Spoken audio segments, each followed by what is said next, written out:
Index finger, thumb দুটিকে একত্রিত করে এইভাবে আঁকড়ে বা জাঁকড়ে নয়, রিল্যাক্স অ্যান্ড কমফর্টেবল।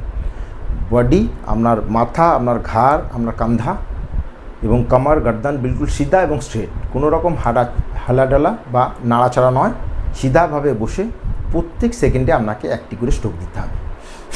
কেমনভাবে? ফোর্সের সাথে শ্বাসটাকে নাক দিয়ে ছাড়তে হবে আর পেটটাকে ভিতরে দিয়ে ধাক্কা দিতে হবে। আমি বহুবার বলেছি, শ্বাসটাকে ফোর্সের সাথে ছাড়া আর পেটটাকে ভিতরের দিকে ধাক্কা দেওয়া একসাথে। ফোর্সের সাথে শ্বাসটাকে ছাড়তে হয়, বাকি ইনহেলিং মানে শ্বাস নেওয়াটা অটোমেটিক হতে থাকে।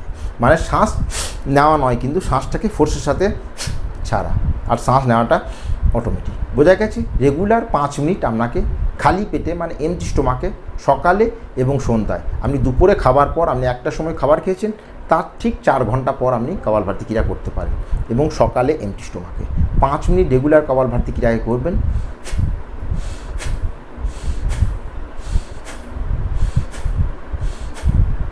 এইভাবে।